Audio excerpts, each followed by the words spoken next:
이런 초대교회 같은 교회가 되기 위해서는 교회가 큰 게 좋을까요? 작은 게 좋을까요? 대형 교회는 몸은 몸인데 같은 몸이에요. 여기서 대형 교회에 약점이 생기는 거예요.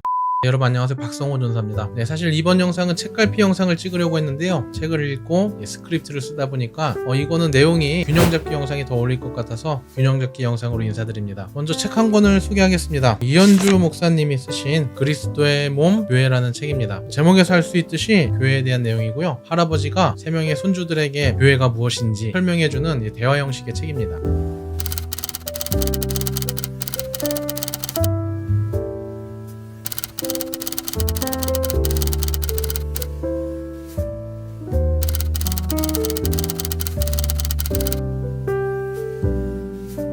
물론 공동체의 모임이 안정되기 위해서는 고정적인 공간이 필요합니다. 또 이 공간이 예배의 처소니까 그 건물로서의 교회도 굉장히 특별하게 생각할 수도 있죠. 하지만 교회의 정체성의 본질은 건물보다 사람들의 모임에 있습니다. 예전에 우리 신앙은 교회에 뿌리를 내려야지 건강하게 성장할 수 있다 말했는데요. 여기서 뿌리를 내린다는 건 단순히 교적을 등록하고 정기적으로 예배 출석하는 것만을 말하는 게 아닙니다. 교회의 모임, 그 안에 이루어지는 성도의 교제를 포함한다는 말입니다. 이 성도의 교제가 주로 어떤 식으로 이루어지나요? 교회 안에 여러 모임이 있고 여러 행사가 있죠. 교회가 행사가 참 많잖아요. 여러분들의 교회는 어떠신가요? 교회 활동에 열심히 있는 사람이라면 교회 행사에 큰 즐거움을 느끼기도 하지만 반대로 교회 활동에 열심히 없는 사람이라면 그 교회 행사를 싫어하기도 합니다. 여러분 이건 비밀인데요. 사실 저도 교회 행사 별로 좋아하지 않습니다. 성도로 섬길 때는 그냥저냥 재밌게 했었는데 전도사가 되고 나서 대하는 행사는 즐겁지만은 않더라고요. 그런데 그 즐겁지 않은 시간들이 저를 더 성장하게 했습니다. 단순히 즐거워서 행사에만 임할 때는 내 만족이라는 게 있잖아요. 그런데 그 만족이란 걸 빼고 이 행사를 준비하고 진행하려니까 이 행사가 왜 필요한지, 이 행사가 어떤 방향으로 나아가야 하는지를 생각하게 하더라고요. 그러니까 방금 모임으로서의 교회라고 말했잖아요. 신앙의 공동체성을 더 강화하고 그 공동체의 신앙을 더 성장시키기 위해선 이 행사가 꼭 필요하겠구나 하는 결론에 이르렀습니다. 고린도전서 12장입니다. 그러나 이제 하나님이 원하시는 대로 지체를 각각 몸에 두셨으니 만일 다 한 지체뿐이면 몸은 어디냐? 이제 지체는 많으나 몸은 하나라 말씀하시는데요. 이 본문에 대해서 이 책에서는 이렇게 설명합니다. 슬기 내 머리가 몸이냐? 아니지. 기름이 내 가슴이 곧 내 몸이냐? 아니지.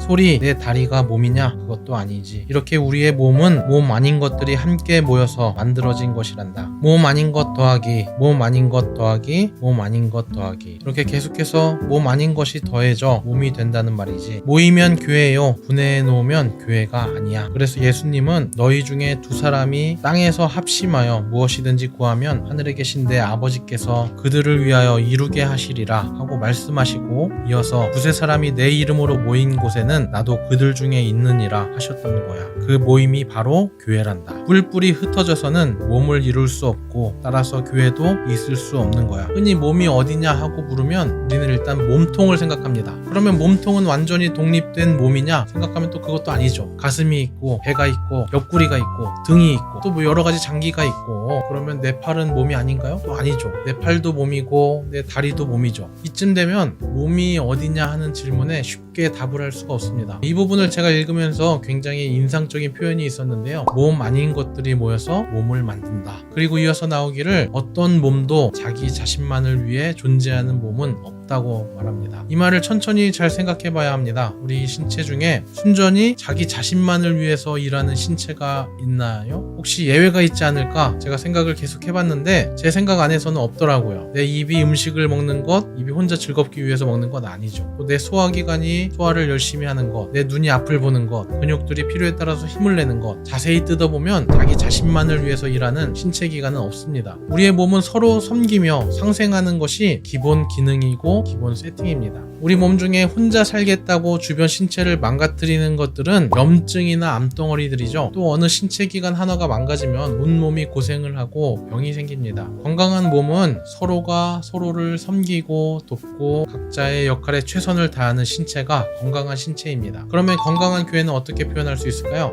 서로가 서로를 섬기고 힘든 지체가 있으면 돕고 나누는 것, 또 서로 사랑하는 것, 그게 건강한 교회죠. 바로 초대교회의 모습입니다. 그러면 이쯤에서 질문 한번 드려볼게요. 볼게요. 이런 초대교회와 같은 교회가 되기 위해서는 교회가 큰 게 좋을까요? 작은 게 좋을까요? 네, 여러분들 오해하시지 않기 위해서 영상을 끝까지 봐주셔야 합니다. 분위기가 가족 같은 친밀한 분위기는 큰 교회에서 많이 보나요? 아니면 작은 교회에서 많이 보나요? 규모가 작은 교회에서는 가족 같은 분위기가 잘 잡히는 걸 보는데 다 그런 건 아니지만 큰 교회에서는 사실 조금 삭막한 인상을 느낄 때가 있기도 합니다. 저는 청주에서 제일 큰 교회에서 자랐고 그거보다 더 큰 교회에서도 사역을 해보고 정말 작은 개척교회도 섬겨봤습니다. 그런데 교회가 커지면 많은 사람들이 모이는 만큼 무질서해지기가 쉽습니다. 그렇잖아요. 20명이 모일 때 만들어 놓은 규칙을 200명, 2000명이 지키려면 안 맞는 부분이 분명히 있죠. 그러니까 교회가 커지면서 이런 무질서한 부분이 발생이 되는데 거기서 규칙을 정하고 시스템을 잘 만들면 더 성장하기도 하고 반대로 그 환경을 만들지 못하면 관리가 안 돼서 성장을 멈추는 경우도 있습니다. 그런 안타까운 교회가 참 많더라고요. 분위기도 좋고 담임 목사님 설교 말씀도 참 좋은데 이 시스템이란 그릇이 너무 작아. 그래서 성도가 계속 유입되는데도 거기서 더 커지지 못하고 머무르는 거예요. 이 시스템은 비유로 표현하자면 이 그릇 같아요. 컵이라고 치면은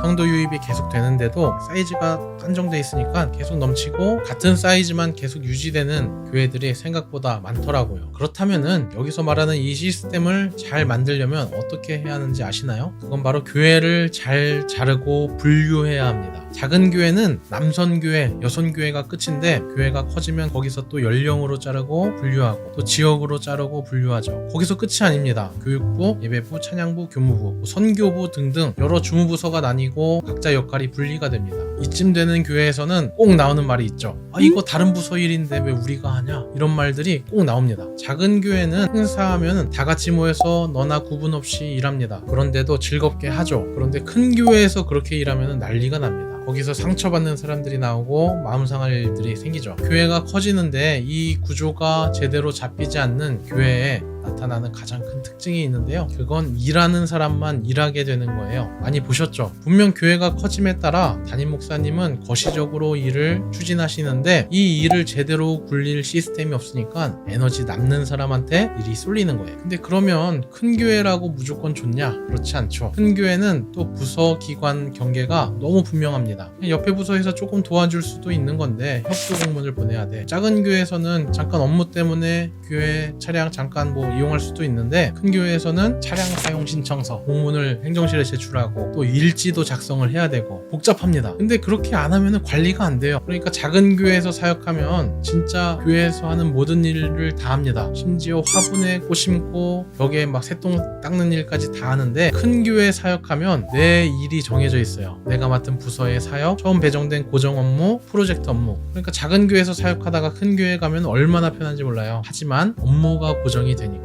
다른 일을 갑자기 나한테 시키면 사실 도울 수도 있는데 그게 마음 가운데에는 불만으로 다가오는 거예요. 이 불만이 뭐예요? 다른 지체를 위해 희생하기 싫다 이 말이잖아요. 몸 아닌 것들이 합쳐져서 몸을 만든다고 했잖아요. 우리의 신체를 잘 생각해 보면은 각 신체 부위가 구분은 되지만 분리가 되지 않습니다. 그런데 조금만 더 생각해 보면은 이 구분이라는 것도 칼같이 되진 않습니다. 여러분 제 손목 한번 보실래요? 손목 보면은 어디부터 어디까지가 손목이에요. 위에는 주름이 있다고 쳐도 밑에가 어디까지가 손목이에요. 분명하지가 않죠. 그러니까 사실 몸에 속한 지체의 존재 방법은 그렇게 칼같이 분리하고 나눠지는 게 아닌데 대형 교회는 공동체의 질서를 효율적으로 유지하기 위해서 그것을 칼같이 구분짓고 나눠야지 한다는 말입니다. 여기서 대형 교회의 약점이 생기는 거예요. 이게 어떤 느낌이냐 하면 대형 교회는 몸은 몸인데 과학실 인체 표본 같은 몸이에요. 다른 몸은 겉으로 보면 구분이나 경계가 분명하지 않지만은 해부학적으로 보면 제법 분명해지죠. 제 어깨만 봐도 이쯤에서 이쯤이 어깨인데 어디부터 어디까지가 어깨인지 정확하게 보이지가 않죠. 그런데 이 삼각근이라는 어깨 근육을 보면 아주 명확하게 봅니다. 그러니까 대형 교회의 시스템은 이렇게 잘 구분해서 정리해 놓은 인체 표본이나 해부도면 같은 느낌이라는 거죠. 분명하게 정리는 돼 있지만 조금은 삭막하게 느껴질 수도 있다는 말입니다. 물론 작은 교회가 무조건 좋다는 말도 아닙니다. 큰 교회라고 무조건 나쁘다고 볼 수도 없고요. 교회가 크면서도 사랑 많고 가족 같은 분위기의 교회도 꽤 있습니다. 그리고 사실 솔직하게 이야기하자면 작은 교회도 부흥을 위해서 기도하잖아요.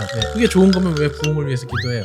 그래서 규모와 관계없이 건강한 교회의 정체성과 건강한 부흥의 방향이 무엇인지 생각해 보자는 거죠. 방금 교회의 부흥을 이야기했는데 이 책에서는 교회의 성장이 무엇인지에 대해서도 분명하게 말해줍니다. 두 가지를 이야기하는데요. 하나는 살아있는 몸은 성장한다는 것이고 다른 하나는 몸의 성장은 한계가 있다는 것입니다. 인간의 성장기가 끝나면 성장이 끝나는 것이냐? 그게 아니죠. 내 몸의 성장을 멈춘 사람은 결혼을 하고 이세를 통해서 내 DNA를 전파하고 그 성장을 이어간다고 생물학적인 설명을 해주시는데요. 그래서 교회의 성장이라는 것은 교회 안에 지체를 살리고 그 지체를 통해서 선교 활동을 하고 교회를 세우며 이웃을 섬기는 건 이게 우리의 신체를 넘어서는 성장이라고 말합니다. 여러분 들으시면서 어떤 생각이 드셨나요? 아마도 각자 섬기는 교회의 모습들이 먼저 떠올랐을 것 같아요. 교회가 무엇인지 또 거기에 속한 내 정체성이 어떤 것인지 이 개념을 우리가 어떻게 인지하고 어떻게 정리하느냐에 따라서 우리의 신앙의 성장이 달라집니다. 우리가 다 같은 교회에 소속돼서 섬기진 않지만 모든 교회의 공통된 머리는 예수님이시죠. 그러니까 크게 보면은 여러분들의 건강한 신앙이 또 제 몸이기도 한 것입니다. 여러분들의 신앙과 교회 생활을 응원합니다. 네, 요즘 날씨가 굉장히 춥습니다. 감기 조심하시고요. 다음에 또 좋은 내용으로 인사드리겠습니다.